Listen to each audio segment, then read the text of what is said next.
Hello everyone. आज जो हम टॉपिक लेकर आए हैं एनसीईआरटी का वो है केमिकल बॉन्डिंग, जिसे आप कहते हैं chemical bonding and molecular structure. इसका एक ओवरव्यू देखते हैं। वैसे तो आपने जो क्लासेस में पढ़ा है वो काफी डिटेल में ऑलरेडी कवर कर चुके हैं, बट फिर भी एनसीईआरटी में अगर हम कुछ नया ढूंढे तो वैसा तो नहीं है, क्योंकि हम इसे बहुत डिटेल में एक एक टॉपिक को बहुत अच्छे से हम केमिकल बॉन्डिंग में कवर कर चुके हैं क्लासेस के अंदर। बट स्टिल एक बार देख लेते हैं कि क्या क्या हमें एनसीईआरटी के अंदर गिवन है।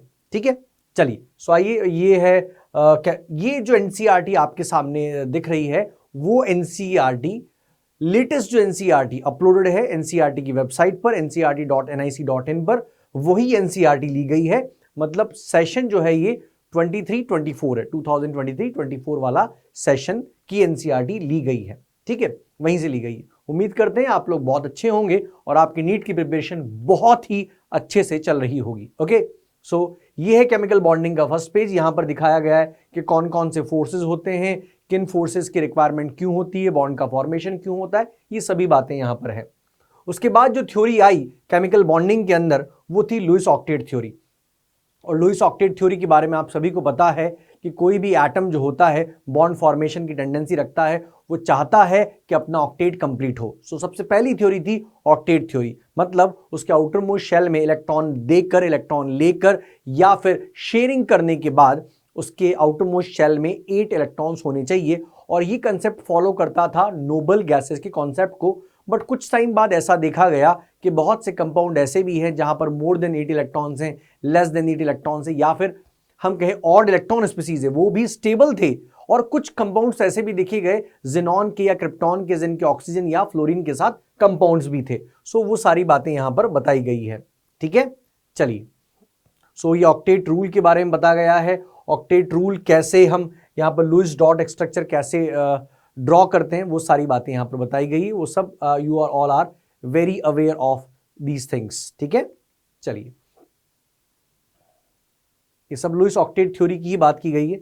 Next is formal charge. Formal charge क्या होता है? देखिए, फॉर्मल चार्ज से वैसे तो कोई डायरेक्टली क्वेश्चन नहीं बनता है, बट फिर भी आ जाए, बहुत सिंपल है। Put the value and get the answer. एक एग्जांपल एनसीईआरटी में दिया हुआ भी है। फॉर्मल चार्ज का फॉर्मूला क्या है? अच्छा, एवरेज फॉर्मल चार्ज तो आप लोगों ने पढ़ा हुआ है। एवरेज फॉर्मल चार्ज का फॉर्मूला पढ़ा हुआ है। एवरेज बॉन्ड ऑर्डर आप जानते हैं, आपने क्लासेस में पढ़ा है। ठीक है, रेजोनेंस के साथ में ही कवर किया है। फॉर्मल चार्ज अगर हम किसी एटम का निकालते हैं तो कैसे निकालते हैं? फॉर्मूला पता है आपको, total number of valence electron in the free atom, valence electrons minus total number of non bonding. Non bonding का मतलब है लोन पेयर वाले इलेक्ट्रॉन्स। अगर एक लोन पेयर है तो 2 इलेक्ट्रॉन, अगर हम कहें 2 लोन पेयर है तो 4 electrons, minus 1/2 total number of bonding electrons, मतलब बॉन्डिंग इलेक्ट्रॉन्स कितने। सो वैल्यू पुट करें, आंसर आ जाएगा। सो फॉर्मल चार्ज का एक एग्जांपल हमारे यहां पर दिया हुआ भी है। ओजोन का O3 का एग्जाम्पल दिया हुआ है। ठीक है, एक ऑक्सीजन के ऊपर चार्ज क्या आता है? +1, दूसरे पर -1 आता है, और एक ऑक्सीजन पर फॉर्मल चार्ज आता है 0। ये सारी कैलकुलेशन भी यहां पर की हुई है, केवल वैल्यू पुट करनी है। कुछ ऑड इलेक्ट्रॉन मॉलिक्यूल्स के एग्जाम्पल दिए गए हैं, हम जानते हैं। NO की बात करते हैं, NO2 की बात करते हैं। इसके अलावा भी और भी एग्जाम्पल्स होते हैं ऑड इलेक्ट्रॉन स्पीसीज में। इसमें आप टोटल इलेक्ट्रॉन्स काउंट कर लें या वैलेंस इलेक्ट्रॉन्स काउंट कर लें, टोटल जो आता है हमेशा ऑड नंबर ही आने वाला है। And they are paramagnetic. कैसे होते हैं? पैरामैग्नेटिक भी होते हैं। ठीक है, चलिए। अब ऑक्टेट रूल फॉलो नहीं होता है, the expanded octet rule. For example मैं बात करूं PF5 SF6 या H2SO4 की बात करूं, जहां पर मोर देन 8 इलेक्ट्रॉन्स हैं, 8 से ज्यादा इलेक्ट्रॉन्स हैं, और वो ऑक्टेट रूल को फॉलो नहीं करते। इसीलिए ऑक्टेट रूल जो था, लुईस का ऑक्टेट रूल था, वो बहुत जल्दी डिस्कार्ड भी हो गया था। ठीक है, चलिए बढ़ते हैं आगे, कहानी को आगे लेकर चलते हैं। देखिए, एक एग्जाम्पल मैं यहां पर लेने वाला हूं। आयनिक और इलेक्ट्रोवैलेंट बॉन्ड की हम बात करें, इसके बारे में हम जानते हैं। इसमें एक कैटायन होता है, कैटायन होगा, एक एनायन होगा आयनिक बॉन्ड के अंदर। ठीक है, कैटायन कैसे बनता है? इलेक्ट्रॉन देकर कैटायन बनेगा, इलेक्ट्रॉन एक्सेप्ट करके एनायन बनने वाला है। उनके बीच इलेक्ट्रोस्टैटिक फोर्स ऑफ अट्रैक्शन को ही हम क्या कहते हैं? आयनिक बॉन्ड या कूलम्बिक फोर्स ऑफ अट्रैक्शन भी कहते हैं। अब सुनिएगा ध्यान से मेरी बात। ऑक्टेट रूल की अगर हम बात करें, यहां पर अगर हम ऑक्टेट रूल की बात करते हैं तो कुछ कंपाउंड ऐसे ही मिलते हैं। देखिए, the drawbacks of octet rule theory क्या थे? It is clear that octet rule is based upon the chemical inertness of noble gases. However, some noble gases, for example, xenon and krypton, also combine with oxygen and fluorine. इनके examples क्या हैं? XeF2, KrF2, XeOF2, इन सभी में more than 8 electrons हैं, still they are stable. So it does not explain the relative stability of molecules being totally silent about the energy of a molecule. So ये सारी बातें क्या थी, ऑक्टेट रूल के ड्रॉबैक्स थे, इसलिए ऑक्टेट रूल को हमने ज्यादा समय फॉलो नहीं किया. बढ़ते हैं आगे. देखिए अगर हम बात करते हैं यहां पर कैटायन की बात करते हैं, तो कैटायन हम जानते हैं कि जनरली कौन बनाते हैं, मेटल्स बनाते हैं, ठीक है. और कैटायन जो है वो मेटल का, एनायन जो है नॉन मेटल का, तो उसके बीच आयनिक बॉन्ड. एनसीईआरटी के अंदर एक बहुत इंपॉर्टेंट यहां पर दिया हुआ है, आप इसे स्टार मार्क भी कर सकते हैं. वैसे आपको पता होगा, obviously ionic bond will be formed more easily between elements with comparatively low IP and elements with comparatively high negative value of electron gain enthalpy. मतलब मेटल का IP क्या होना चाहिए, कम होना चाहिए, और नॉन मेटल का इलेक्ट्रॉन गेन एंथैल्पी क्या होना चाहिए, ज्यादा होना चाहिए. ठीक है, चलिए. मोस्ट आयनिक कंपाउंड्स, एक इंपॉर्टेंट बात है यहां पर जो हम अंडरलाइन कर रहे हैं, most ionic compounds have cations derived from metallic elements and anions from non-metallic elements. एक इंपॉर्टेंट एग्जाम्पल है द अमोनियम आयन NH4+, यहां दोनों ही नॉन मेटल हैं, made up of 2 non-metallic element is an exception. It forms the cation of a number of ionic compounds, जैसे ammonium chloride. अब ammonium chloride के अंदर आप देखेंगे NH4Cl के अंदर सभी क्या है, नॉन मेटल, नाइट्रोजन है, हाइड्रोजन है, क्लोरीन है, सभी नॉन मेटल्स हैं. ओके, बट NH4+ एक कैटायन होगा, Cl- एक एनायन होगा, और इनके बीच क्या है, आयनिक बॉन्ड. इंपॉर्टेंट एग्जांपल है, ध्यान रखिएगा. ठीक है. Ionic compounds in the crystalline state consist of orderly 3-dimensional arrangement of cation and anions held together by Coulombic interaction energies.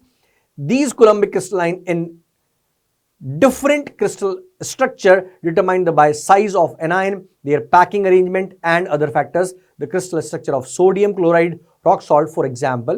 ठीक है, तो देखा आपने रॉक सॉल्ट का एग्जाम्पल जानते हैं आप, ये रहा NaCl, इसमें कैटायन और एनायन है.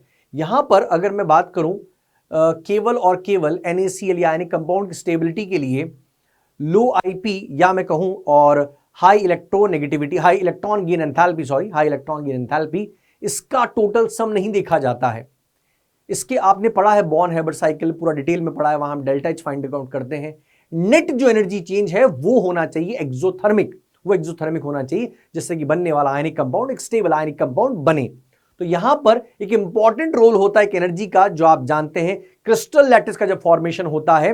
अगर मैं केवल बात करता हूं, टोटल करता हूं, किसका टोटल करता हूं, IP और EA का, तो टोटल आने वाला है एंडोथर्मिक आएगा. ठीक है, बट यहां पर कंसीडर करना पड़ता है, एक बहुत इंपॉर्टेंट कंसीडरेशन होता है लैटिस एनर्जी का, जो कि बहुत ज्यादा क्या होती है, एक्सोथर्मिक होती है. ठीक है, तो उसको भी ध्यान में रखना पड़ता है. In ionic solids, the sum of the electron gain enthalpy and ionization enthalpy may be positive, but still the crystal structures get stabilized due to energy released in the formation of crystal lattice. For example, the ionization enthalpy of sodium कितना है, 495, ये value है, याद नहीं करना है. While the electron gain enthalpy for the change Cl से Cl- is -348 kilojoule पर मोल. The sum of the two, ये कितना आया, 147. इसके अकॉर्डिंग तो क्या होना चाहिए, अनस्टेबल होना चाहिए, but is more than compensated by the enthalpy of lattice formation, which is -788 kilojoule per mole. Therefore, the energy released in the process is more than the, ये रहा energy absorbed. The qualitative measure of stability of ionic compound is provided by its enthalpy of lattice formation, not simply by achieving octet electrons around the ionic species in gaseous state. So ये बात ध्यान रखें कि किसी भी ionic compound के बनने पर नेट एनर्जी चेंज हमें देखना पड़ता है. केवल IP और EA को हम कंसिडर नहीं करते, इलेक्ट्रॉन गेन एंथैल्पी को कंसिडर नहीं करते. ये इंपॉर्टेंट रोल होता है लैटिस एनर्जी का. ठीक है, लैटिस एनर्जी क्या होती है ये भी जानते हैं आप, वेल नोन आयनिक कंपाउंड्स के फॉर्मेशन पे रिलीज होने वाली एनर्जी, किससे बनने पर, उसके कांस्टेंट आयन से बनने पर रिलीज होने वाली एनर्जी, या हम कहें 1 मोल आयनिक क्रिस्टल को उसके कांस्टेंट आयंस में ब्रेक करने के लिए रिक्वायर्ड एनर्जी भी लैटिस एनर्जी कहलाती है, जो दो फैक्टर्स पर डिपेंड करती है. कैटायन और एनायन पर क्या चार्ज है उसके डायरेक्टली प्रोपोर्शनल होती है, और कैटायन और एनायन के साइज के इनवर्सली प्रोपोर्शनल होती है. ठीक है, सो ये हमने बात करी यहां पर लैटिस एनर्जी की। बॉन्ड लेंथ क्या होती है आप जानते हैं, बॉन्ड लेंथ क्या है, इंटर न्यूक्लियर डिस्टेंस को हम बॉन्ड लेंथ कहते हैं। मान लेते हैं हेटेरोएटॉमिक कोई मॉलिक्यूल है ए और बी, ए का न्यूक्लियस बी का न्यूक्लियस, इसके बीच का इंटर न्यूक्लियर डिस्टेंस ही क्या कहलाता है, बॉन्ड लेंथ कहलाता है। ठीक है, चलिए बढ़ते हैं आगे। ये हेटेरोएटॉमिक मॉलिक्यूल का एग्जांपल है, हो सकता है HF, हो सकता है HCl, HBr, HI, कुछ भी हो सकता है। ठीक है, और यहां पर हमने एक बात करी है वॉन डर वॉल रेडियस की। अच्छा एक बात आप जरूर ध्यान रखिएगा, आपको ध्यान होगा भी सही, वॉन डर वॉल रेडियस जब हम फाइंड आउट करते हैं, मैं बात कर रहा हूं वॉन डर वॉल रेडियस की, वॉन डर वॉल रेडियस जब भी हम फाइंड आउट करते हैं हम हमेशा सॉलिड स्टेट में फाइंड आउट करते हैं, ये बात ध्यान रखिएगा। ठीक है, चलिए एक और बात, वैसे तो आपको पता है पीरियोडिक में भी इस बात को कहा था हमने कि एक्सरे डिफ्रैक्शन टेक्निक से या स्पेक्ट्रोस्कोपिक टेक्निक से पता की जाती है इंटरन्यूक्लियर डिस्टेंस या बॉन्ड लेंथ, वहां पे भी बात यहां आ गई है। Bond length are measured by spectroscopic X ray diffraction and electron diffraction techniques. ठीक है, सो ये बात छोटी छोटी बातें हैं जो ध्यान रखनी है। कुछ भी आप जब इसको पढ़ेंगे तो यू फील रिलैक्स कि हमने सब कुछ ऑलरेडी पढ़ा हुआ है। एनसीईआरटी जब आप पढ़ेंगे तो यू फील रिलैक्स, तो इसलिए एक बार पढ़ लेना जरूरी है कि जिस तरह से लैंग्वेज यहां पर यूज की जाती है वो हमें सीखने और समझने वाली बात है। बाकी सब कुछ आपने बहुत डिटेल में पढ़ा हुआ है, और मैं कहूंगा कि केमिकल बॉन्डिंग का जो पार्ट है एनसीईआरटी जो हम पढ़ रहे हैं उसमें आपको ज्यादा पार्ट थ्योरेटिकल मिलेगा, और वो भी उतना डिटेल में नहीं मिलता है जितना हमने हमारे नोट्स में पढ़ा है। एप्लीकेशन पार्ट जो हमने प्रैक्टिस किया है वो हमारे नोट्स में प्रैक्टिस किया है, क्लासेस के अंदर प्रैक्टिस करी है। एप्लीकेशन हाइब्रिडेशन निकालना हो, ठीक है, और इलेक्ट्रॉन स्पीसीज के एग्जाम्पल हमने लिए हो, बहुत सारे बॉर्न हैबर्ट साइकिल हमने सीखा हो, या फिर हमने कहा हो लेटेस्ट एनर्जी को कंपेयर करिए, ठीक है, मेल्टिंग पॉइंट कंपेयर की, सारी बातें हमने हमारी एप्लीकेशंस में हमारे नोट्स में पढ़ी है। चलिए आई वही बात जो मैंने आपको बताई, सारी बातें लेटेस्ट एनर्जी की डेफिनेशन भी हम जानते हैं।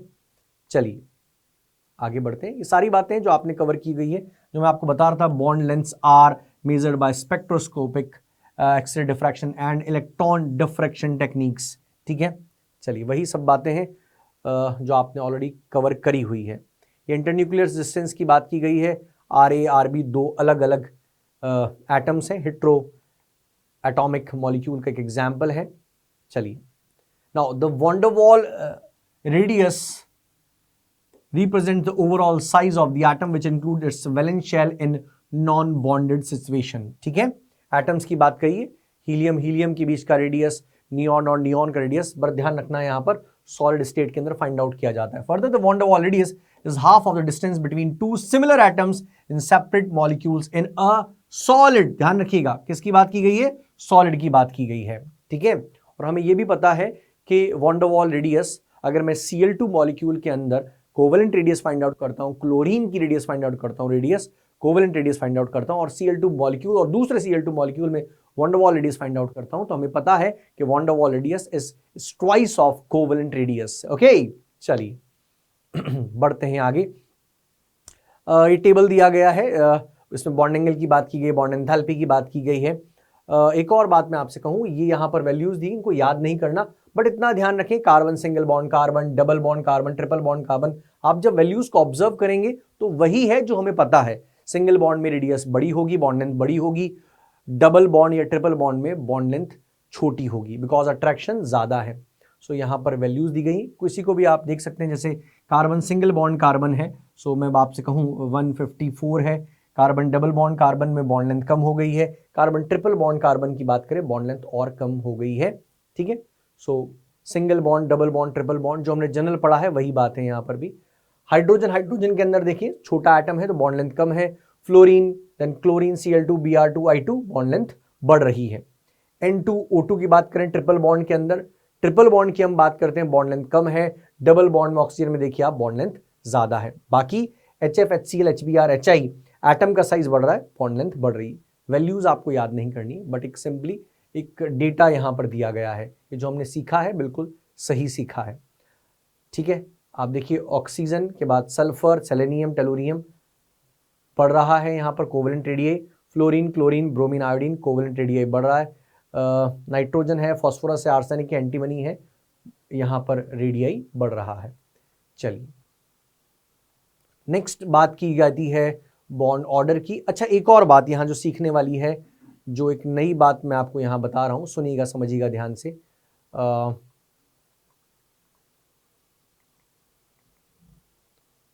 अगर देखिए मैं बात करता हूं यहां पर H2O मॉलिक्यूल की, हम बॉन्ड एंथैल्पी की बात कर रहे हैं। किसकी बात कर रहे हैं? बॉन्ड एंथैल्पी की। मैं पॉली एटॉमिक मॉलिक्यूल की बात कर रहा हूं। ये जो पेज एनसीईआरटी में दिया गया है, इसमें यहाँ पे लास्ट पैराग्राफ में दिया गया है, in case of poly atomic molecule the measurement of bond strength is more complicated. For example, in case of H2O molecule, the enthalpy needed to break the two OH bonds is not the same. अगर मैं बात कर रहा हूं यहां पर, अगर मैं यहां पर बात कर रहा हूं H2O मॉलिक्यूल की, तो यहां पर दो OH बॉन्ड्स हैं, दो OH बॉन्ड्स हैं। अगर मैं एक OH बॉन्ड को तोड़ देता हूं तो इस दूसरे OH बॉन्ड की बॉन्ड एनर्जी बिल्कुल अलग होने वाली है। क्यों? क्योंकि एक H+ निकलते ही ये OH- हो जाएगा, तो यहां पर इस बॉन्ड के चारों तरफ का जो इलेक्ट्रॉनिक एनवायरनमेंट है वो डिफरेंट हो गया है। जेड इफेक्टिव पे फर्क पड़ेगा, उसकी बॉन्ड स्ट्रेंथ पे फर्क पड़ेगा, ठीक है, बॉन्ड लेंथ पर फर्क पड़ेगा। इसलिए अगर मैं एक हाइड्रोजन को तोड़ता हूं तो दूसरे यहां पे जो OH बॉन्ड को हम ब्रेक करूंगा तो बॉन्ड एनर्जी डिफरेंट होगी। तो हम जो लेकर चलते हैं वो एवरेज बॉन्ड एनर्जी लेकर चलते हैं। ध्यान देने वाली बात है, ठीक है। चलिए, मैंने यहां पर H2O का एग्जाम्पल लिया, आप CH4 का एग्जाम्पल ले लें, उसमें भी ऐसा ही होने वाला है, ठीक है। चलिए आइए देखिए, यहां पर लिखा हुआ भी, मेंशन भी है, उसी का नेक्स्ट वाला यहां पर पेज आ गया है एनसीईआरटी का। H2O एक बॉन्ड तोड़ा तो बॉन्ड एनर्जी आ रही है 502 किलो जूल पर मोल। दूसरा OH बॉन्ड तोड़ा तो आ रही है 427 किलो जूल पर मोल, क्योंकि वो अब H+ टूटने की निकलने के बाद OH- रह गया है। The difference in delta H values that the second OH bond undergoes some change because changed chemical environment. This is a reason for some difference in the energy of same OH bond. In different molecules like C2H5OH, ethanol में भी ऐसा ही होगा, and water. Therefore, in a polyatomic molecule, the term mean or average bond enthalpy हम use करते हैं. It is obtained by dividing total bond dissociation enthalpy by the number of bonds broken as explained below. देखिए आप, पहली energy 502 and 427, उन दोनों का हमने क्या ले लिया है? हमने एवरेज ले लिया है।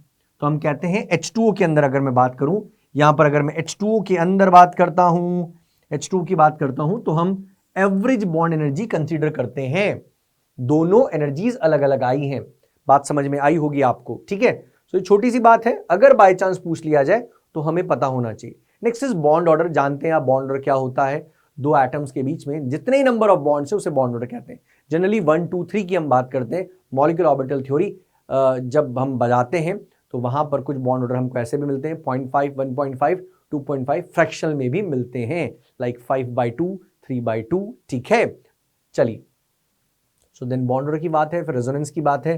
रेजोनेंस आपने बहुत डिटेल में ऑर्गेनिक में पढ़ी रखा है।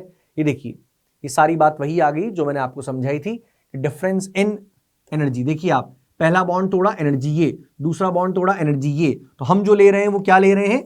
एवरेज ले रहे हैं, ठीक है। वही बात है जो मैंने आपको समझाई, मीन या फिर हम एवरेज बॉन्ड एंथैल्पी कंसीडर करते हैं। बॉन्ड ऑर्डर की बात की गई। नाउ अगर नंबर ऑफ इलेक्ट्रॉन्स बराबर हैं, मॉलिक्यूलर ऑर्बिटल थ्योरी जिसकी बात हम बाद में करेंगे अभी, तो बॉन्ड ऑर्डर सेम रहता है, वो हमें पता है, ठीक है। सिंगल, डबल, ट्रिपल बॉन्ड की यहां पर बात की गई है। Iso electronic molecules and ions have identical bond order, for example F2, O2-2, F2 में भी 18 इलेक्ट्रॉन्स है, O2-2 में भी है, बॉन्ड ऑर्डर सेम है। डाई एटॉमिक मॉलिक्यूल की बात की गई। अगेन एक और example, N2, 14, CO, 14, NO+14, bond order 3 है। इसकी बात हम करते कहां पर है? मॉलिक्यूलर ऑर्बिटल थ्योरी के अंदर, ओके। चलिए, हम कह रहे हैं कुछ भी नया नहीं है, बट फिर भी NCERT gives us a confidence. जब उसे पढ़ लेते हैं तो हमें लगता है हमें सब कुछ आता है अच्छे से, बट कब हमारे नोट्स बहुत अच्छे से कवर हो जाए, हम मॉड्यूल से अच्छे से एक्सरसाइज 1, प्रीवियस ईयर क्वेश्चंस और असर्शन रीजन के क्वेश्चंस जब अच्छे से कर लेंगे, तो जब आप इसे पढ़ेंगे तो कुछ भी आपको नया इसमें नहीं मिलने वाला है।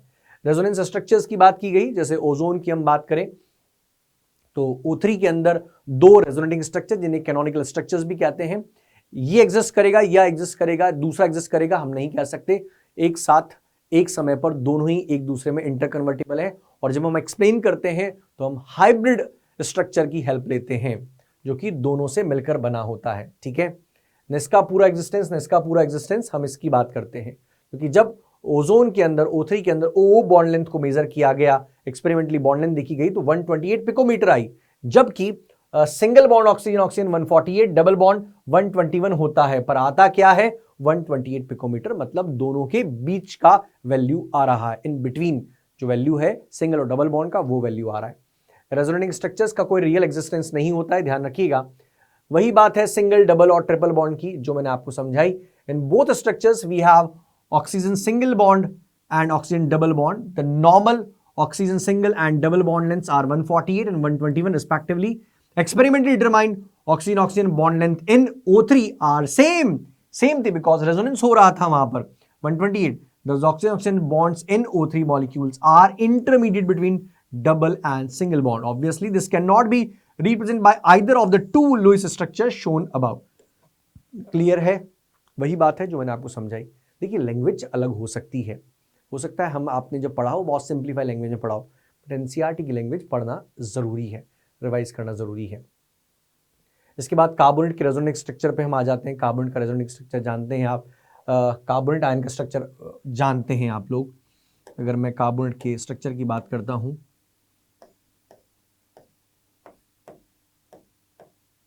और एक डबल बॉन्ड, तो डबल बॉन्ड यहां पर जो पाई बॉन्ड है वो शिफ्ट होगा और 3 रेजोनेटिंग स्ट्रक्चर बनेंगे। यहां पर O माइनस जो है नेगेटिव चार्ज भी शिफ्ट होगा और 3 रेजोनेटिंग स्ट्रक्चर बनेंगे। हम कंसीडर करते हैं इसका हाइब्रिड स्ट्रक्चर। कौन सा स्ट्रक्चर? Hybrid structure. और यहां पर हमने एवरेज बॉन्ड ऑर्डर भी फाइंड आउट करना सीखा है। हम जानते हैं total number of covalent bonds, है ना। एवरेज बॉन्ड ऑर्डर की मैं बात करता हूं, अगर मैं बात करता हूं यहां पर एवरेज बॉन्ड ऑर्डर की, टोटल कोवेलेंस बॉन्ड कितने हैं? 4 हैं। इसके रेजोनेटिंग स्ट्रक्चर्स कितने बनने वाले हैं? 3। सो कितना हमें मिलने वाला है? 1.33 average bond order CO bond का यहां पर ये होगा। हमने एवरेज फॉर्मल चार्ज निकालना भी सीखा है। मैं एवरेज फॉर्मल चार्ज की एक बार बात कर लेता हूं। AFC मैंने लिखा है एवरेज फॉर्मल चार्ज, वो कितना होगा? Total charge on side atoms participating in resonance, so होगा -1 -2 and total number of side atoms जो कि पार्टिसिपेट कर रहे हैं रेजोनेंस में होंगे 3, सो -2/3। सो हमने एवरेज बॉन्ड ऑर्डर की बात करी और एवरेज फॉर्मल चार्ज की भी बात करी। ठीक है, चलिए बढ़ते हैं आगे। नाउ यहां पर लिखा है many misconceptions are associated with resonance and the same needed to be dispelled. You should remember that. क्या? Canonical forms have no real existence. The molecule does not exist for a certain fraction of time in one canonical form and the other fractions of time in other canonical form. There is no such equilibrium between canonical forms as we have between tautomeric forms, keto and enol in tautomerism. The molecules as such has a single structure which is the resonance hybrid of the canonical forms and which cannot as such be depicted by a single Lewis structure. So ये सारी बातें हमें पता है पहले से। Next हम बात करेंगे अब पोलैरिटी की। अगले पेज पर हम जा रहे हैं। ये कार्बोनेट आयन की बात की गई है जो अभी हमने डिटेल में इसकी बात ऑलरेडी कर चुके हैं। ठीक है, चलिए नेक्स्ट पेज आ गए हैं। नेक्स्ट पेज एनसीईआरटी का आ गया केमिकल बॉन्डिंग का, जहां पर डाइपोल मोमेंट की बात की गई है। डाइपोल मोमेंट आप जानते हैं हम क्यों पढ़ते हैं डाइपोल मोमेंट, ये भी आपको पता है। डाइपोल मोमेंट जो होता है वो कोवेलेंट मॉलिक्यूल के अंदर आयनिक कैरेक्टर्स को एक्सप्लेन करता है। ठीक है, पता है हमें, बिकॉज हम ये भी जानते हैं, आपने ये भी पढ़ा होगा फजान्स रूल के अंदर, क्या no molecule in this world is 100% covalent और 100% आयनिक। Cl2 को भी 100% कोवेलेंट नहीं कह सकते हैं। ठीक है, 100% कोवेलेंट यानी कुछ नहीं होता है। अब हम बॉन्ड डाइपोल की बात करें तो बॉन्ड डाइपोल तब होता है जब किसी भी मॉलिक्यूल के अंदर, चाहे वो डाई एटॉमिक हो या पॉली एटॉमिक में, बॉन्ड जिन एटम्स के बीच बन रहा है उनका EN अलग अलग है। क्लियर है? ठीक है। और अब मॉलिक्यूल के डाइपोल मोमेंट की बात करते हैं तो हम जानते हैं डाइपोल मोमेंट एक वेक्टर क्वांटिटी है। वेक्टर जब हम बनाते हैं तो लेस EN से मोर EN एलिमेंट की और वेक्टर, क्रॉस्ड वेक्टर यहां पर हम डिनोट करते हैं, क्रॉस्ड एरो से हम डिनोट करते हैं। ठीक है, चलिए तो डाइपोल मोमेंट के बारे में हम बहुत सारी बातें जानते हैं पहले से। ओके, अच्छा कुछ बातें हैं जो यहां पर एक टेबल दिया गया है। यहां पर आपको एक टेबल दी गई है इस पेज पर। NH3 का बहुत बेहतरीन एग्जाम्पल दिया गया है, डिस्कस किया हुआ ऑलरेडी क्लास के अंदर। NH3 में नाइट्रोजन हाइड्रोजन का डेल्टा EN कम है, NF के अंदर ज्यादा है। स्टिल NH3 का डाइपोल मोमेंट ज्यादा होता है क्योंकि यहां पर बॉन्ड डाइपोल और लोन पेयर का जो डाइपोल है जिसे हम एटॉमिक डाइपोल भी कहते हैं, सभी का डायरेक्शन सेम है, मतलब एडिशन ऑफ वेक्टर्स है, जबकि NF3 में सब्सट्रैक्शन ऑफ वेक्टर्स है। क्वेश्चन नीट के अंदर आया हुआ, एग्जाम में पूछा जा चुका है। NF बॉन्ड का डायरेक्शन कहीं और है और जो लोन पेयर का डायरेक्शन है वेक्टर का वो कहीं और है, मतलब सब्सट्रैक्शन हो रहा है यहाँ पर वेक्टर्स का, इसलिए NF3 का कम आता है और अमोनिया का आता है 4.9 × 10⁻30 और जबकि NF3 का आ रहा है 0.80। बहुत डिफरेंस है, ठीक है। एक टेबल दी गई है, ध्यान रखिएगा। एनसीईआरटी के अकॉर्डिंग जो HF का डाइपोल मोमेंट है वो दिया हुआ है 1.78। कितना दिया हुआ है? 1.78, ठीक है, बहुत ज्यादा होता है हमें पता है। और H2 का दिया हुआ है 1.85। तो अगर पूछ लिया जाए कि मैक्सिमम डाइपोल मोमेंट, तो अकॉर्डिंग टू एनसीईआरटी H2 ध्यान रखिएगा, ठीक है। और रीजन अगर आप देना चाहें तो दे सकते हैं, वहां पर 2 बॉन्ड्स हैं जिनका डेल्टा एन ज्यादा है, इसके साथ साथ 2 लोन पेयर का भी इफेक्ट उसमें एड ऑन हो गया है, ठीक है। चलिए, तो ध्यान रखिएगा अकॉर्डिंग टू एनसीईआरटी। बाकी ज्योमेट्रीज तो आप लोग जानते हैं। ये देखिए जो हम बात कर रहे थे NH3 के अंदर, देखिए आप वेक्टर्स लेस एन से मोर, लेस से more away from central atom according to the geometry, ठीक है, लोन पेयर का। यहां पर डायरेक्शन कुछ और है, इस और आ रहे हैं, और तो यहां सब्सट्रैक्शन है। लोन पेयर का डायरेक्शन कुछ इस तरह से होगा, तो यहां सब्सट्रैक्शन हो रहा है, जबकि यहां एडिशन है। सभी वेक्टर्स एक डायरेक्शन में है, सभी वेक्टर्स एक डायरेक्शन में, तो एडिशन हो रहा है। क्या हो रहा है? एडिशन हो रहा है। सो रिजल्टेंट इस और होगा, रिजल्टेंट यहां इस और होगा, सब्ट्रैक्शन है, ठीक है। डन, क्लियर है। सो ये बात जो हम ऑलरेडी डिस्कस कर चुके हैं। Let's move forward. आइए, ये टेबल की मैं बात आपसे कर रहा था, इस टेबल की। वही HF की जो वैल्यू है वो 1.78 दी गई है, H2 की वैल्यू दी गई है 1.85, तो H2 का मैक्सिमम होता है। NF3 के डाइपोल मोमेंट की बात करें तो 0.2 और यहाँ 1.47 दिया गया है, ध्यान रखिएगा। CH4 का रेगुलर ज्योमेट्री है, CCl4 रेगुलर ज्योमेट्री 0 होगा डाइपोल मोमेंट, पता है हमें। CH3Cl3 का 1.04 होगा, मतलब ज्यादा होगा, ठीक है। चलिए, BF3 का 0 होता है, अगेन रेगुलर ज्योमेट्री का एग्जांपल है। 3 वेक्टर हैं BF बॉन्ड के, तीनों 120 पे कैंसिल आउट हो जाते हैं, वेक्टर रूल की बात हम कर रहे हैं। चलिए बढ़ते हैं आगे, नेक्स्ट पेज पे आ रहे हैं हम एनसीईआरटी के, जहां पर VSEPR थ्योरी की बात की गई है। और आपको पता है यहां से क्वेश्चन आया हुआ एग्जाम में, लोन पेयर रिपल्शन सबसे ज्यादा। आप देखेंगे सब कुछ वही चीजें हमने VSEPR की बहुत डिटेल में क्लास के अंदर बात की गई है, बट स्टिल जब देख लेते हैं एनसीईआरटी को तो लगता है हमें सब कुछ हमने पढ़ रखा है, ठीक है। VSEPR थ्योरी की यहाँ पर बात की गई है, ओके। ये क्वेश्चन एग्जाम में आया हुआ है, आप लोगों को पता है कि रिपल्शन मैक्सिमम LP का, उससे कम लोन पेयर बॉन्ड पेयर, सबसे कम होता है बॉन्ड पेयर का रिपल्शन, ठीक है।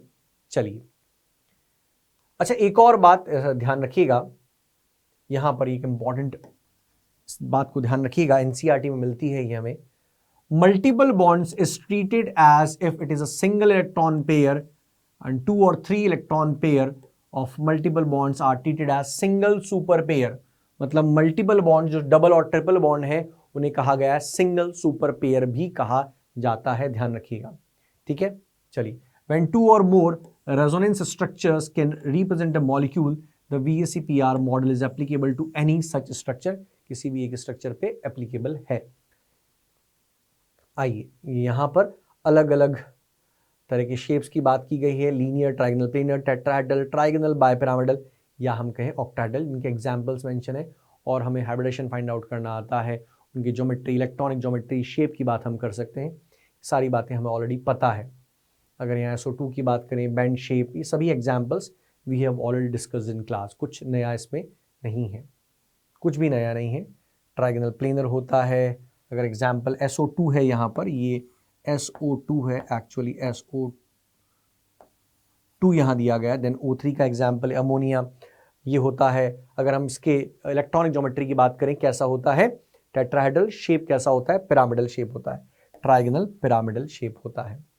ये सभी एग्जाम्पल्स की हम ऑलरेडी बात कर चुके हैं क्लास के अंदर। टी शेप, ClF3 का एग्जाम्पल बहुत फेमस एग्जाम्पल है, टी शेप।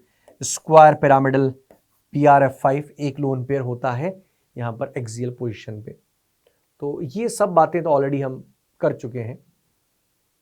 चलिए, कुछ और एग्जाम्पल्स दिए गए हैं, SO2 bend shape, pyramidal ammonia, H2O bend shape है। हाँ, क्यों स्ट्रक्चर, देखिए अब यहाँ पर हम बात करें, जैसे अमोनिया का स्ट्रक्चर हम देखा, H2 का स्ट्रक्चर हमने देखा। यहाँ पर आप देखिए स्ट्रक्चर दिया हुआ है, SF4 का स्ट्रक्चर दिया गया है।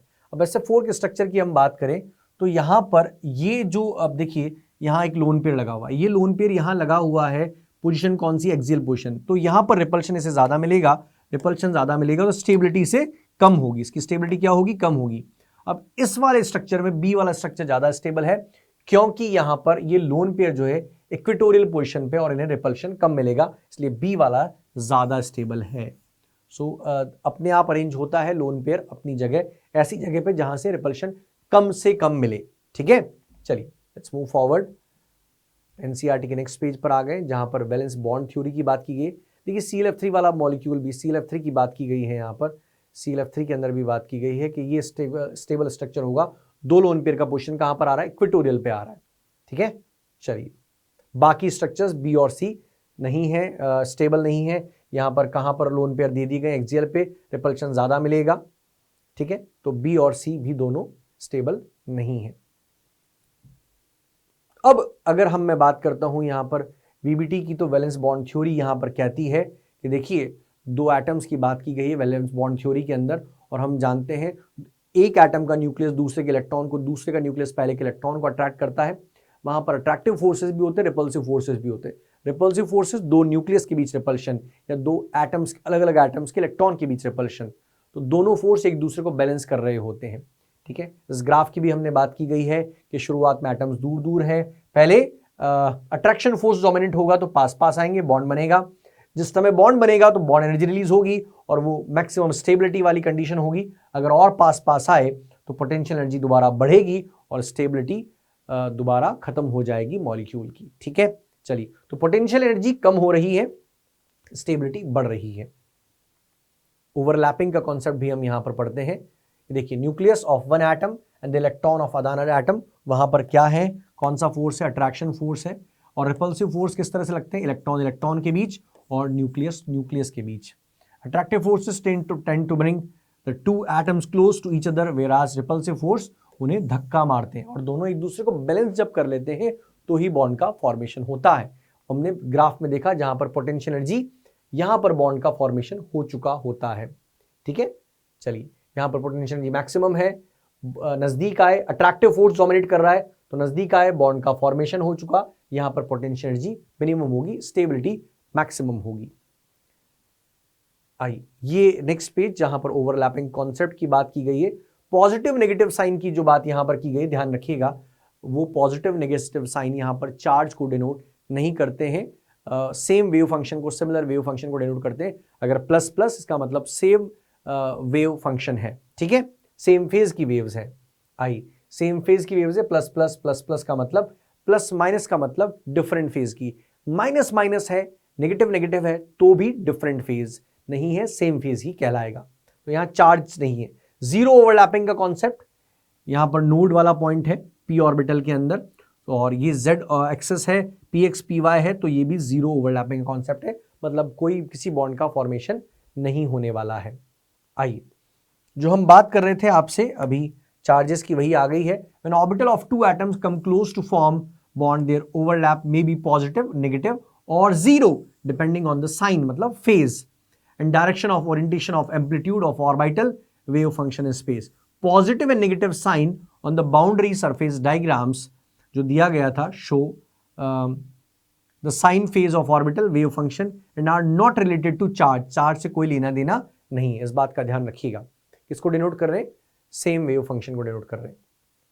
चलिए बढ़ते हैं आगे, ये सारी बातें हम ऑलरेडी पढ़ चुके हैं। अब देखिए let us consider the CH4 methane, the electronic configuration of carbon in ground state क्या होता है, 2s2 विच एन एक्साइटेड स्टेट क्या हो जाता है, 2s1 2p1 2px में 1 2py में 1 एंड 2pz में 1, और फिर ये हाइड्रोजन के साथ क्या करते हैं, ओवरलैपिंग करते हैं, बॉन्ड का फॉर्मेशन करते हैं। पॉली एटॉमिक मॉलिक्यूल्स के अंदर फिर हम अलग अलग ज्योमेट्री की बात करते हैं। ये जीरो ओवरलैपिंग का कंसेप्ट है, नोड वाला पॉइंट आ गया है पी ऑर्बिटल का, तो जीरो ओवरलैपिंग होगी। यहाँ पर भी पी एक्स और पी वाई जेड एक्सेस के ऊपर है, तो जीरो ओवरलैपिंग का कॉन्सेप्ट आ गया है। ठीक है, अब ओवरलैपिंग के टाइम सिग्मा बॉन्ड बनता है, पाई बॉन्ड बनता है। सिग्मा बॉन्ड स्ट्रॉन्गर बॉन्ड है, वहां पर overlapping, SS overlapping, SP overlapping, PP overlapping, और पाई बॉन्ड के अंदर हम बात करें मेनली जो हम बात करते हैं वो बात करते हैं पी पी या पी पाई जो बॉन्ड बनता है दोनों पी ऑर्बिटल्स की ओवरलैपिंग से। ठीक है, चलिए उसके बाद हम हाइब्रिडेशन की बात करते हैं। आप जानते हैं हाइब्रिडेशन के बारे में हम ऑलरेडी डिटेल में पढ़ चुके हैं कि number of hybrid orbitals is equals to number of atomic orbital जो हाइब्रिडेशन में पार्टिसिपेट कर रहे हैं। हाइब्रिडाइज्ड ऑर्बिटल, जितने भी हाइब्रिडाइज्ड ऑर्बिटल बनते हैं सबकी एनर्जी सेम होती है। ओके, चलिए तो ये सारी बातें हम ऑलरेडी कवर कर चुके हैं, बट जब हम इसे पढ़ लेते हैं तो वी फील गुड, बस इतना कहने। एसपी हाइब्रिडेशन की एक बात कर लेता हूं जहां पर नई बात आई है। ठीक है, ये सेलेंट फीचर्स हैं। The hybrid orbitals are more effective in forming stable bonds than the pure atomic orbitals. इसका रीजन आपको पता होगा, because hybrid orbitals are more directional, and if they are more directional then more overlapping, more bond strength, more bond energy. Okay, और bond length छोटी होगी, इसलिए hybrid orbital always form sigma bond. The hybrid orbitals are directed in space in some preferred direction to have minimum repulsion between electron pairs and the stable arrangement. Therefore, the type of hybridization indicates the geometry of the molecule. Depend करता है किस तरह की geometry है, ठीक है, किस तरह से वो अरेंज हो रहे हैं। इंपॉर्टेंट कंडीशंस ऑफ हाइब्रिडेशन सब हम जानते हैं। Orbitals present in valence shell of the atom are hybridized. The orbitals undergoing hybridization should have almost equal energy. Promotion of electrons is not essential condition prior to hybridization. ठीक है, hybrid orbital बनने के बाद हो सकता है। It is not necessary that only half filled orbital, full field भी participate करते हैं, वेकेंट ऑर्बिटल्स भी पार्टिसिपेट करते हैं हाइब्रिडाइजेशन के अंदर। ठीक है, because hybridization is a mixing of orbitals not of electrons. चलिए, एसपी हाइब्रिडाइजेशन में जो एक बात आपको बताने वाली है, एक नई बात, एसपी हाइब्रिडाइजेशन को हम एक और नाम देते हैं, वो ध्यान रखिएगा, डायगोनल हाइब्रिडाइजेशन। बाकी इसमें कुछ नहीं है। एक एस और एक पी 50-50% दोनों का इन्वॉल्वमेंट होता है। S character 50%, p character 50%। Sp hybridization linear geometry होती है। दो एसपी हाइब्रिडाइज्ड ऑर्बिटल, दोनों के बीच का एंगल, बॉन्ड एंगल 180 डिग्री होता है। ये सारी बातें आपको पता है। एक एग्जाम्पल लिया हमने, बेरिलियम के दो एसपी हाइब्रिडाइज्ड ऑर्बिटल हैं, दोनों एसपी हाइब्रिडाइज्ड ऑर्बिटल, ये भी एसपी हाइब्रिडाइज्ड है, ये भी एसपी हाइब्रिडाइज्ड है, और क्लोरीन के पी ऑर्बिटल के साथ ओवरलैपिंग कर रहा है, दोनों सिग्मा बॉन्ड बना है, दो सिग्मा मतलब एसपी। देन sp2 की बात की गई है, एक एस ऑर्बिटल दो पी ऑर्बिटल के साथ मिक्स होते हैं, और इस तरह से बॉन्ड एंगल यहाँ 3 sp2 हाइब्रिडाइज्ड ऑर्बिटल है। और एग्जाम्पल अगर आप BCl3 का लेते हैं, क्लोरीन के पी के साथ 3 सिग्मा बॉन्ड्स का फॉर्मेशन करेंगे, बॉन्ड एंगल 120 डिग्री के 3 होंगे, ट्रायगोनल प्लेनर होता है। चलिए, इसी तरह से हम टेट्राहेड्रल की भी बात कर लेते हैं। नेक्स्ट पेज है। टेट्राहेड्रल में भी आप जानते हैं BCl3 में 120 के 3, sp3, यहाँ पर s कैरेक्टर होते हैं, कितने होंगे 25%, p कैरेक्टर कितने होंगे 3/4, दैट इज 75%। बॉन्ड एंगल आपको पता है। उसके बाद हमने कुछ और मॉलिक्यूल्स की बात करी, C2H6 का एग्जाम्पल लिया जिसमें दोनों कार्बन sp3 हाइब्रिडाइज्ड है, C2H4 में दोनों कार्बन sp2 हाइब्रिडाइज्ड है। ठीक है, एक और एग्जाम्पल आप ले सकते हैं, C2H2 का एग्जाम्पल लें, तो C2H2 के एग्जाम्पल के अंदर दोनों कार्बन कैसे होंगे, sp हाइब्रिडाइज्ड होंगे। ठीक है, डन। नाउ डी ऑर्बिटल का इन्वॉल्वमेंट, तो वैसे तो आपने कोऑर्डिनेशन पढ़ा हुआ है, तो वहां पर dsp2 भी होता है, अगर कोऑर्डिनेशन नंबर 4 हो, sp3 भी होता है टेट्राहेड्रल। dsp2 के अंदर स्क्वायर प्लेनर होता है, स्क्वायर प्लेनर होता है, और sp3d ट्रायगोनल बाइपिरामिडल, या dsp3 हो तो भी ट्रायगोनल बाइपिरामिडल, देन sp3d2, और कोऑर्डिनेशन नंबर 6 के अंदर sp3d2 या d2sp3 होता है, दोनों में ऑक्टाहेड्रल होता है। ठीक है, so these are the examples. ये यहां पर C2H2 के अंदर कार्बन जो है, दोनों कार्बन का हाइब्रिडाइजेशन sp है, तो वहां पर सिग्मा बॉन्ड बन रहा है, sp कार्बन के बीच में सिग्मा बॉन्ड बन रहा है, और जो p ऑर्बिटल्स है वो किसका फॉर्मेशन कर रहे हैं, पाई बॉन्ड का फॉर्मेशन कर रहे हैं। तो यहां पर 2 पाई बॉन्ड का फॉर्मेशन होता है, 1 सिग्मा 2 पाई। ये यहां पर आप देखिए कोऑर्डिनेशन नंबर 4 में dsp2, ठीक है, स्क्वायर प्लेनर, ये एग्जांपल्स आपने कोऑर्डिनेशन में देखे हैं कॉम्प्लेक्स कंपाउंड्स के अंदर, और sp3d या dsp3 हो, दोनों के अंदर ट्रायगोनल बाइपिरामिडल होता है, sp3d2 या d2sp स्क्वायर पिरामिडल होगा। एक एग्जांपल BRF5 का। कोऑर्डिनेशन नंबर 6 में sp3d2 या d2sp3 दोनों ही ऑक्टाहेड्रल होते हैं। ठीक है, एग्जांपल्स SF6 भी है और कॉम्प्लेक्स कंपाउंड का एग्जांपल भी है। तो ये वो कुछ एग्जांपल जिसमें डी ऑर्बिटल इन्वॉल्व हो रहा है। ये हमें पता है कि sp3d के अंदर d ऑर्बिटल dz², sp3d2 में dz² के अलावा dx²y² होता है। ठीक है, तो ये बात ध्यान रखिएगा। नेक्स्ट पेज, यहां पर हमने sp3d2 की बात कही, उसके बाद आती है molecular orbital theory. Molecular orbital theory, molecular orbital theory के अंदर हम जो बातें बाकी थ्योरीज एक्सप्लेन नहीं कर पाई, जैसे मैग्नेटिक बिहेवियर की बात नहीं करी या फ्रैक्शनल बॉन्ड ऑर्डर की बात नहीं करी, तो वो बात कौन करता है? मॉलिक्यूलर ऑर्बिटल थ्योरी करती है। ठीक है, नया कंसेप्ट है यहाँ पर। ये थ्योरी कहती है कि हम मेनली यहाँ पर डाई एटॉमिक मॉलिक्यूल की बात और मेनली होमोडायटॉमिक मॉलिक्यूल की बात करते हैं। ठीक है, यहाँ पर एटॉमिक ऑर्बिटल्स के मिलने से मॉलिक्यूलर ऑर्बिटल्स बनते हैं। मॉलिक्यूलर ऑर्बिटल्स बनने वाले मॉलिक्यूलर ऑर्बिटल्स दो तरह के होते हैं, bonding molecular orbitals BMO, anti bonding molecular orbitals ABMO। Bonding molecular orbital की एनर्जी कम होगी, स्टेबिलिटी ज्यादा होगी, उसमें इलेक्ट्रॉन जब भी जाएगा स्टेबलाइज करेगा स्पीसीज को, एंटी बॉन्डिंग में जाएगा डिस्टेबलाइज करेगा। ठीक है, किस पर बेस्ड है? श्रोडिंगर वेव इक्वेशन पर बेस्ड है मॉलिक्यूलर ऑर्बिटल थ्योरी, ध्यान रखने वाली बात है। चलिए, सो यहां पर ये सब कुछ हमने मॉलिक्यूलर ऑर्बिटल थ्योरी के बारे में बात की गई है। जो कि इंपॉर्टेंट बात यहां पर ध्यान रखिएगा कि according to wave mechanics the atomic orbitals can be expressed by wave function, और किस पर बेस्ड है? श्रोडिंगर वेव इक्वेशन पर बेस्ड है पूरी थ्योरी। ठीक है, बॉन्डिंग मॉलिक्यूलर ऑर्बिटल्स आपने इंटरफेरेंस पढ़ा है, कंस्ट्रक्टिव इंटरफेरेंस की वजह से बनने वाले ऑर्बिटल्स, सेम फेज की जब वेव्स बनती है तो बनते हैं bonding molecular orbitals. Destructive interference, different phase की जब वेव्स मिलती है, एम्पलीट्यूड कम होता है तो बनते हैं एंटी बॉन्डिंग मॉलिक्यूलर ऑर्बिटल्स। ठीक है, आइए क्या कहती है थ्योरी कि एटॉमिक ऑर्बिटल्स के मिलने से बॉन्डिंग मॉलिक्यूलर ऑर्बिटल बनते हैं, एक बनेगा BMO, दूसरा बनता है ABMO। बनने वाले मॉलिक्यूलर ऑर्बिटल्स उतने बनते हैं जितने की एटॉमिक ऑर्बिटल्स कंबाइन हुए। अगर दो कंबाइन हो रहे हैं तो मॉलिक्यूलर ऑर्बिटल दो बनेंगे, एक BMO एक ABMO। अगर कंबाइन हुए हैं चार तो बनेंगे चार, दो BMO और दो ABMO। इस तरह से जितने कंबाइन होते हैं उतने ही नए बनते हैं।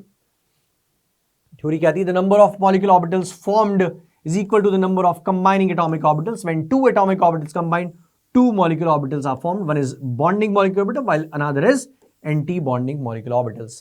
The bonding molecule less energy, lower energy, has greater stability than the corresponding anti-bonding molecular orbitals. ठीक है, ये छोटी छोटी बातें ध्यान रखिएगा, पता है आपको, फिर भी हम यहाँ पे पढ़ रहे हैं।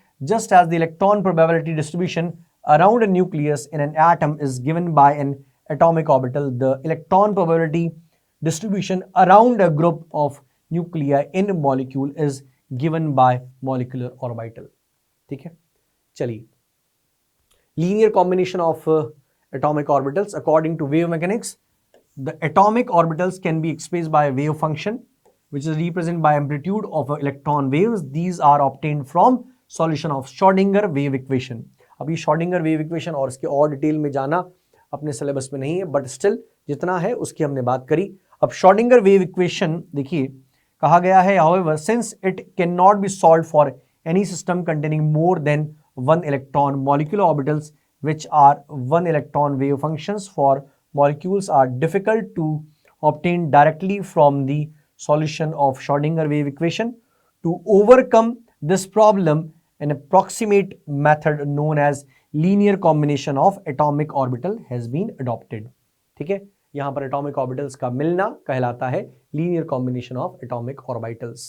ठीक है, चलिए, दो तरह से यहां पर बॉन्डिंग मॉलिक्यूलर ऑर्बिटल और एंटी बॉन्डिंग मॉलिक्यूलर ऑर्बिटल बनेंगे। कैसे बनेंगे? बॉन्डिंग मॉलिक्यूलर ऑर्बिटल बनेगा किसकी वजह से?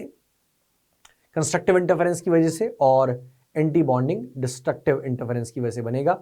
आइए, लिखा हुआ है sigma formed by the addition of atomic orbitals bonding molecular, while molecular orbitals sigma star जो बनता है subtraction of atomic orbitals जिसमें बनते हैं molecular ऑर्बिटल, उनका नाम होता है एंटी बॉन्डिंग मॉलिक्यूलर ऑर्बिटल्स।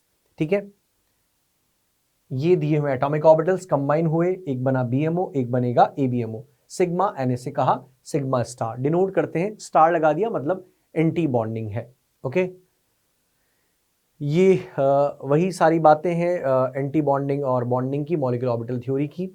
आइए, इसमें की points, the combining atomic compound must have same और नियरली सेम एनर्जी, जो कंबाइन होते हैं जैसे 1s के साथ, 2s के साथ। ठीक है, the combining atomic compound must have the same symmetry about the molecular axis, और बाय कन्वेंशन हम जेड एक्सेस को ही यहां पर इंटरन्यूक्लियर एक्सेस मान के चल रहे हैं, ठीक है। The combining atomic orbitals must overlap to maximum extent तक होते हैं। Greater the extent of overlap the greater will be the electron in between the nuclei of molecular orbital. Types of molecular orbital हमें तो पता है, sigma, sigma और इसके अलावा pi, sigma star, pi star. हम जब स्टार लगा रहे हैं इसका मतलब ABMO को डिनोट कर रहे हैं।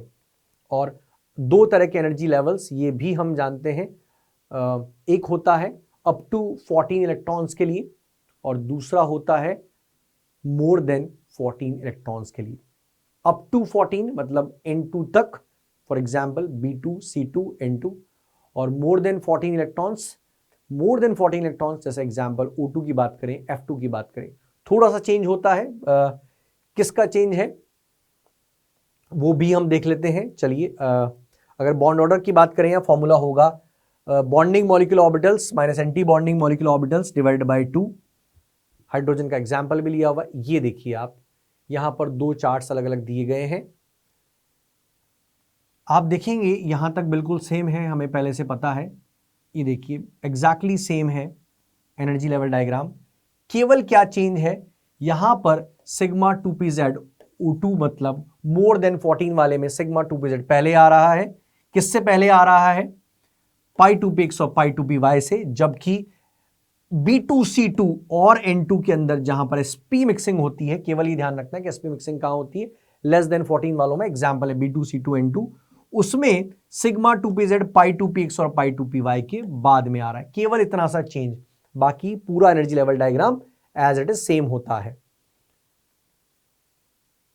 चलिए, electronic configuration and molecular behaviour, stability of molecule. देखिए बहुत सिंपल, स्टेबिलिटी ऑफ मॉलिक्यूल किस पे डिपेंड करेगी कि बॉन्डिंग मॉलिक्यूलर ऑर्बिटल में इलेक्ट्रॉन ज्यादा है एंटी बॉन्डिंग से। इसका मतलब बॉन्ड ऑर्डर हमेशा पॉजिटिव आएगा। बराबर है बॉन्डिंग और एंटी बॉन्डिंग में इलेक्ट्रॉन, बॉन्ड ऑर्डर 0 आने वाला है। और एंटी बॉन्डिंग में ज्यादा है मतलब नेगेटिव में आएगा, ठीक है। चलिए, the molecule is stable if NB मतलब bonding is greater than NA। The molecule is unstable अगर NB इज लेस और एंटी बॉन्डिंग ज्यादा है तो अनस्टेबल होगा, ठीक है। चलिए, बॉन्ड ऑर्डर हम जानते हैं, is defined as 1/2 of the difference between the number of electrons present in bonding and the anti bonding। मतलब फॉर्मूला होगा bonding electrons minus anti bonding divide by 2, bond order का फॉर्मूला है। Nature of bond मतलब अगर bond order 1 है, 2 है, 3 है, अगर आंसर आता है, जैसे ऑक्सीजन की बात करें तो बॉन्ड ऑर्डर 2 है, N2 की बात करें। अच्छा, इलेक्ट्रॉन्स अगर सेम है तो बॉन्ड ऑर्डर भी क्या आने वाला है? सेम आने वाला है। और अगर बॉन्ड ऑर्डर ज्यादा होगा, बॉन्ड लेंथ, मैग्नेटिक नेचर की बात, एक इंपॉर्टेंट बात, O2 मॉलिक्यूल की बात की गई थी, पैरामैग्नेटिक होता है, 2 अनपेड इलेक्ट्रॉन होते हैं। जब हम इलेक्ट्रॉन्स की फिलिंग करते हैं 2 अनपेड इलेक्ट्रॉन्स हमें मिलते हैं पाई के अंदर, पाई 2px और पाई 2py के अंदर, ठीक है। चलिए, pi star 2px and pi 2 star 2py में हमें 2 अनपेड इलेक्ट्रॉन्स मिलते हैं, इसलिए पैरामैग्नेटिक होता है। अनपेड इलेक्ट्रॉन पैरामैग्नेटिक और पेड इलेक्ट्रॉन है तो अगर एक भी अनपेड इलेक्ट्रॉन नहीं है, सभी पेड है, मतलब डायमैग्नेटिक होता है, ओके। H2 को एक एग्जाम्पल लिया, इसके अंदर टोटल 2 इलेक्ट्रॉन्स होते हैं। अगर हम बात करें यहां पर तो नाम हो जाने वाला है सिग्मा 1s, इसका नाम होगा सिग्मा स्टार 1s। अब यहां पर इलेक्ट्रॉन गया ही नहीं, 2 इलेक्ट्रॉन यहां फिल हो गए।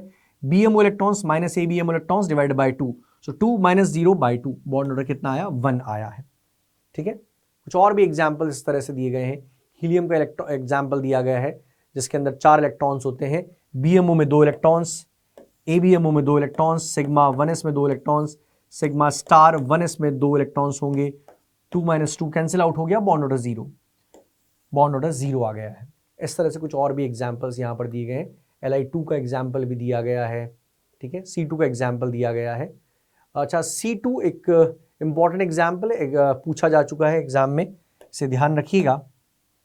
यहाँ पर टोटल इलेक्ट्रॉन्स कितने होते हैं? C2 के अंदर 12 इलेक्ट्रॉन्स होते हैं, फिल किया। सिग्मा 1s में 2, सिग्मा स्टार 1s में 2, सिग्मा स्टार 2s के अंदर 2 and pi 2px pi 2py के अंदर 2 इलेक्ट्रॉन्स आ गए हैं, ठीक है। सो यहाँ पर हम सॉल्व करेंगे तो bonding electrons 8, anti bonding 4, 8 - 4, 4/2, it is answer क्या आने वाला है? 2 आने वाला है। और कैसा होता है? डायमैग्नेटिक होता है, क्योंकि सारे इलेक्ट्रॉन्स कैसे हैं? पेड होते हैं। ध्यान रखिएगा, बहुत इंपॉर्टेंट एग्जाम्पल है। लिखा हुआ भी यहाँ पर, it is important to note that double bond in C2 consist of both pi bonds.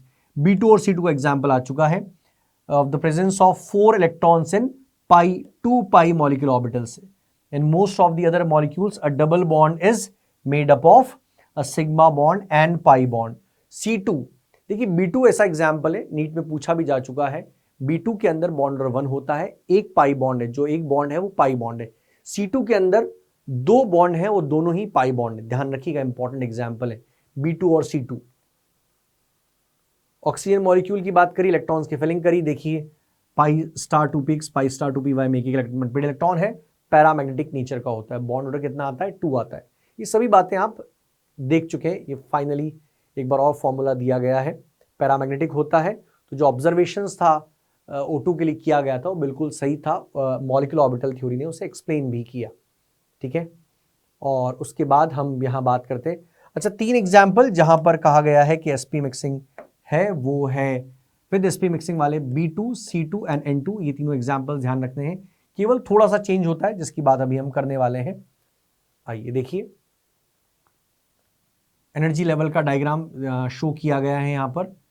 अब आप देखेंगे थोड़ा सा चेंज है, बाकी कोई चेंज नहीं है। किसकी पोजीशन में डिफरेंस है, किसकी पोजीशन अलग है, आप देखेंगे बाकी सब कुछ सेम है, बाकी सब कुछ सेम है। Sigma 2s, sigma star 2s same है, बिल्कुल सेम है। उसके बाद जो चेंज आपको मिलने वाला है वो कहाँ मिलता है, सिग्मा 2pz के अंदर मिलता है। सिग्मा 2pz, यहां पर सिग्मा 2pz बाद में है और यहां पर सिग्मा 2pz पहले आ गया है। यहां पर विदाउट sp मिक्सिंग है, तो केवल इतना सा ध्यान रखना है, ठीक है। B2 के अंदर दोनों इलेक्ट्रॉन्स पाई के अंदर, C2 के अंदर 4 इलेक्ट्रॉन्स पाई में, यहां 2 इलेक्ट्रॉन्स पाई में, तो एक पाई बॉन्ड। C2 में 4 इलेक्ट्रॉन्स पाई के अंदर, तो यहां पर 2 पाई इलेक्ट्रॉन्स होते हैं, ठीक है। हाइड्रोजन बॉन्डिंग की बात finally, weakest force of attraction, weak force of attraction में बात की जाती है हाइड्रोजन बॉन्डिंग। अब देखिए आप, हाइड्रोजन बॉन्डिंग यहां कितना सा दिया गया है। Von der wall force of attraction की तो बहुत डिटेल में बात की ही नहीं गई है, हाइड्रोजन बॉन्डिंग की हम बात कर लेते हैं। यहाँ पर हाइड्रोजन बॉन्डिंग वो मॉलिक्यूल शो करेंगे जिसमें हाइड्रोजन एटम मस्ट प्रेजेंट होना ही चाहिए। दूसरा, मोर इन एलिमेंट्स अटैच होना चाहिए, जैसे फ्लोरीन, ऑक्सीजन और नाइट्रोजन से डायरेक्टली अटैच हो, कोवेलेंटली बॉन्डेड हो हाइड्रोजन एटम। 2 तरह की होती है bonding, intermolecular and intramolecular. Intermolecular 2 अलग अलग मॉलिक्यूल्स में, intramolecular with in a molecule. ऐसे एग्जांपल्स हमें ऑर्गेनिक में ज़्यादा देखने को मिलते हैं, ठीक है। सो ये हमने बात करी किसकी, हाइड्रोजन बॉन्डिंग की। और हाइड्रोजन बॉन्डिंग कैसा है, वीक फोर्स ऑफ अट्रैक्शन है, 2 तरह की, इंटर और इंट्रा। इंटर के बहुत सारे एग्जाम्पल हैं, HF HF, H2O H2O, ammonia ammonia. Intra molecular hydrogen bonding का एक एग्जाम्पल यहाँ पर दिया गया है, आप यहाँ देखेंगे ये OH बॉन्ड अटैच है, यहाँ पर हाइड्रोजन पर आएगा पार्शियल पॉजिटिव और ऑक्सीजन पे आने वाला है पार्शियल नेगेटिव। इनके बीच में पार्शियल चार्जेस है, अट्रैक्शन होगा, रिंग का फॉर्मेशन होगा। बहुत सारे एग्जाम्पल हैं, ऑर्थो नाइट्रोफिनॉल, और भी बहुत सारे एग्जाम्पल्स हमें यहाँ देखने को मिलते हैं। सो ये बात हमने करी किसकी, हाइड्रोजन बॉन्डिंग की, इंटर और इंट्रा मॉलिक्यूलर हाइड्रोजन बॉन्डिंग की हमने बात करी, ठीक है। चलिए, और भी बहुत सारे एग्जाम्पल्स यहाँ पर हमें देखने को मिलते हैं। ऑर्थो नाइट्रोफिनॉल का एग्जाम्पल है, एक और एग्जाम्पल अगर हम देखें, चलिए एक और एग्जाम्पल देख लेते हैं। यहाँ पर जानते हैं आप, हम यहाँ बात करते हैं क्लोरीन की, और OH ग्रुप यहाँ पर अटैच है। क्लोरीन पर आने वाला है पार्शियल नेगेटिव, हाइड्रोजन पर आएगा पार्शियल पॉजिटिव, और ये जो डिनोट किया गया है वो H बॉन्ड है। कौन सा वाला H बॉन्ड है, इंट्रामॉलिक्यूलर H बॉन्ड है। तो ये एग्जाम्पल है ऑर्थोक्लोरोफिनॉल का। अब मैं क्लोरीन की बात करूं तो क्लोरीन इंटरमॉलिक्यूलर H बॉन्डिंग नहीं करता है, बट इंट्रामॉलिक्यूलर हाइड्रोजन बॉन्डिंग करता है। जैसे HCl के अगर मॉलिक्यूल्स हैं तो इंटरमॉलिक्यूलर हाइड्रोजन बॉन्डिंग नहीं कर पाएंगे, कि क्लोरीन एटम का साइज बड़ा होता है कंपैरेटिवली, इस वजह से, ठीक है। सो ये हमने बात करी हाइड्रोजन बॉन्डिंग की। सो ये एक ओवरव्यू था केमिकल बॉन्डिंग का, ऐसा कुछ नहीं था जो आपने नहीं पढ़ा हो आपकी क्लास के अंदर, नोट्स के अंदर। फिर भी एक बार हम NCERT एक बार पढ़ लेते हैं, क्विक एक बार देख लेते हैं, 2-3 बार पढ़ लेते हैं, तो कॉन्फिडेंस हमारा बूस्टअप हो जाता है। सो मैं उम्मीद करता हूं आपकी तैयारी इसी तरह से अच्छे से चलती रहेगी। Thank you very much and all the best for your NEET examinations.